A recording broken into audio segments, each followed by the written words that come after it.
In 1971, the original film's Father Brennan visits a church under construction. He goes into a confessional and speaks to Father Harris, revealing a picture he's acquired of a baby and 3 church members. On the back of the photo is the name Shanna. Harris is taken aback by the picture and reluctantly begins answering questions Brennan has about the photo. Harris explains that the church engaged in a religious ceremony whereby a devout Catholic woman was hooded, tied to an altar, and forced by the clergy to fornicate with Satan. The baby in the photo is the product of that coupling. Harris then flees with Brennan in hot pursuit. As they rush outside, a pole falls off the construction site, shattering a stained glass window and splitting open the back of Father Harris's head. Cutting to Rome, Cardinal Lawrence meets a young American novitiate named Margaret as she arrives in Italy. Lawrence helped Margaret, an orphan raised by the church, overcome hallucinations and manic behavior she experienced as a child and has acted as a mentor to her ever since. He has invited her to Rome so she can complete her training and take her vows to become a nun. On the drive, the pair see protesters. Lawrence explains that although some of the protests are due to people seeking establishment of employment practices, the majority of protests are led by young atheists who resent authority. He hopes believers like Margaret can bring young people back to the church. Lawrence brings her to an abbey run by Sister Silva. Sister Silva explains that her abbey houses orphans and also assists unwed, pregnant mothers in delivering their children. Margaret meets a teenage girl named Carlita who is shunned due to her bad behavior. The two bond as Margaret recognizes that Carlita is experiencing similar issues that she did as a child. Margaret shares a small apartment with another novitiate named Luz. Margaret is surprised to learn that Luz sneaks out at night, wearing sexy outfits and partying at nightclubs. Luz says that this is an important experience as taking her vows will mean nothing if she never experiences the life she could have outside of the church. Later, Margaret is horrified to learn that Silva locks Carlita in a stuffy room when Carlita acts out. Margaret herself suffered such mistreatment as a child. She is also freaked out by a nun that taunts her throughout the abbey. One night, Luz convinces Margaret to dress in provocative clothing and join her at a nearby club. As Margaret has grown up in the church, she's never had the chance to go out like this before. A man named Paolo buys her a few drinks. Loosening up as she becomes inebriated, Margaret joins Paolo on the dance floor and makes out with him before blacking out. Margaret wakes up hungover at her apartment the next day, having no memory of how the night ended. She stumbles into the living room where Luz says that she stopped Margaret from doing anything too naughty and brought her home to sleep off her hangover. Later that day at the abbey, Margaret observes a woman giving birth. To her horror, Margaret sees a demonic hand emerge from the woman's privates. Horrified by the seeming hallucination, Margaret flees the abbey. While regaining her composure, Margaret is approached by Father Brennan. He hurriedly tells Margaret that he needs her help tracking down Shanna in the photo and shows it to Margaret. Brennan explains that Shanna is living in the abbey and is in grave danger by the church. He is barred from the abbey, but trusts Margaret to help him as she is new. Brennan also says Margaret will be able to track down the girl in the photo because that girl will be a witness to great misfortune. Margaret refuses to help, but Brennan gives her his address in case she changes her mind. The next day, Margaret sees the creepy nun showing a picture of a pregnant woman to Carlita. Feeling that such behavior is inappropriate, she forces the nun to leave Carlita alone. The nun leaves, but then appears drenched in gasoline with a noose around her neck on a balcony on the upper floor. The nun proclaims, "It's all for you," before igniting herself on fire and leaping from the balcony to hang herself. Now believing Brennan's warnings and suspecting Carlita is secretly Shanna, Margaret pays Brennan a visit. Brennan explains that there are two contingents in the church, those of true faith who wish to follow God's path, and those who seek only to preserve the church's power. As more people have turned away from the church, those in the latter contingent have decided to take extreme measures to regain power. Standing against this sect, Brennan has been excommunicated. He describes to Margaret the rite that Father Harris confided to him and explains that the church engaged in the rite to produce a child sired by Satan. The photo of Shanna is a photo of the child of Satan. The pair agree that Carlita may be Shanna. Brennan then tells Margaret that the church plans to conduct another rite whereby Satan will impregnate his own daughter with the Antichrist. The church wants to do this because the birth of the Antichrist will result in the apocalypse. The apocalypse, in turn, will cause people to return to the church and allow the church to regain its historic level of power.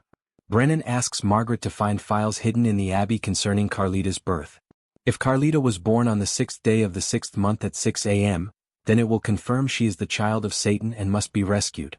Brennan also notes that a birthmark in the shape of 666 would also be hidden somewhere on Carlita's body if she is the spawn of Satan. Margaret is shaken, but does not want to believe Brennan's claims. She first asks a priest named Gabriel for help finding Carlita's records, but he declines. She then talks to Carlita and asks why she acts out. Carlita says she hears voices and sees horrifying visions. Margaret dismisses Carlita, explaining that she herself experienced such visions as a child but learned they were mere hallucinations. Carlita asks Margaret how she can be so sure that they were just hallucinations. Just then a riot is caused by nearby protesters. As the students and nuns flee, Margaret suffers a major hallucination, where she is assaulted by a demonic figure that only she can see. As she screams and writhes, a disapproving Sister Silva looks on. Later, Silva and the other nuns confront Margaret. They claim that her mental health is declining and that Margaret's paranoia is making things worse for Carlita too. They forbid Margaret from interacting with Carlita any further and also say that she is unfit to take her vows. As she drives home, Margaret sees Paolo walking on the sidewalk and stops to talk to him. Paolo is horrified to see Margaret and apologizes to her, saying he didn't know. She begs Paolo to explain why he is afraid to see her. He begins to explain, saying check for a birthmark, but is hit by a runaway car and pinned to a wall. Margaret tries to pull him out of the wreckage, but instead his torso separates from his lower half. Margaret is despondent and later that night, dreams of spiders. The next day, Luz is set to take her vows.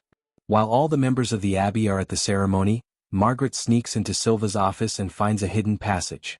The passage leads to a room with a filing cabinet. Therein, Margaret finds multiple files labeled Shanna. As she browses them, she finds pictures of numerous deformed and deceased children, each bearing a 666 birthmark. Margaret takes all the files and then tries to get Carlita so that they can escape together. With Luz's ceremony having just ended, the nuns catch the pair trying to escape. The nuns attack the pair and as they struggle, Margaret sees a 666 birthmark on the roof of Carlita's mouth as the girl screams in pain. Margaret manages to hide the files before the nuns apprehend her. The nuns lock Margaret in a small room. There she is tortured by visions of the nun that lit herself on fire. That night, Father Gabriel breaks Margaret out.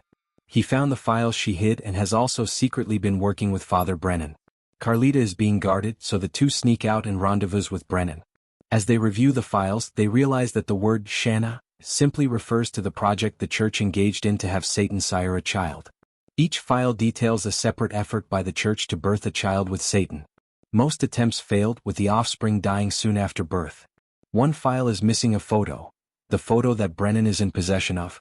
As the trio closely review the picture, they realize the baby in Brennan's photo has a 666 birthmark on her scalp. Margaret says the baby in the picture therefore cannot be Carlita as Carlita's birthmark is on the roof of her mouth. They later find a second file containing Carlita's information, meaning that there are in fact two living children of Satan. Margaret thinks back to what Paolo was saying before he was killed and realizes he was whispering that she needed to check herself for birthmarks. Brennan and Gabriel search her scalp and find a 666 mark on her head. Suddenly, her full memory of the night she went to the club returns. Having passed out due to the alcohol, a clearly guilt-ridden Paolo brings Margaret to the abbey. There, she is carried to a secret chamber, tied to an altar, and offered up to the beastly devil.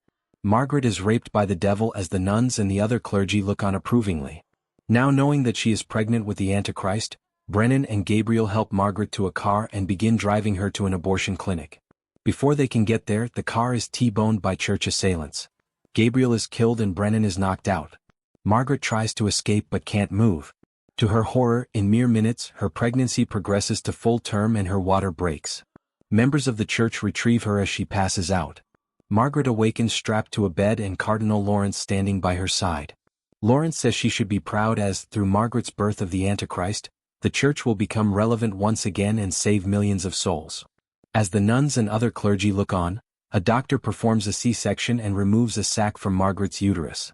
The doctor cuts it open to reveal twins, one boy and one girl. The girl is ignored as the clergy praise the boy as the Antichrist. The doctor sews Margaret back up. Margaret calls out and asks to hold her child. Lawrence gives the boy to her, believing she has come to embrace her destiny. In fact, it was a ruse to get Lawrence close. She stabs him in the throat with a scalpel she stole and then grabs the baby boy and threatens to kill it. Silva tackles her and the two women fight. Margaret suddenly cries out in pain and turns around to find that her former friend Luz has stabbed her. The clergy retrieve the baby boy as Margaret collapses to the floor. As they leave, Silva orders an underling to burn it all down. He sets the room on fire and leaves. Margaret clutches her daughter and prepares to succumb to the flames. To her surprise, Carlita appears and helps Margaret and the baby girl escape the blaze. As the trio depart, they hear a demonic scream. As they look back, they see a jackal-shaped beast who impregnated Margaret, howling in pain as the flames consume and kill it. The members of the church then kill the baby belonging to the Thorn family and replace it with Margaret's baby boy. Some years later, Margaret, Carlita, and Margaret's daughter live in a secluded cabin. Father Brennan arrives and Margaret threatens him with a gun. Brennan says he means them no harm, but is there merely to warn them that the church has discovered they are alive and are plotting to dispose of all three of them. As Brennan departs, he also notes that Margaret's Antichrist son, now named Damien, is alive and rising to power.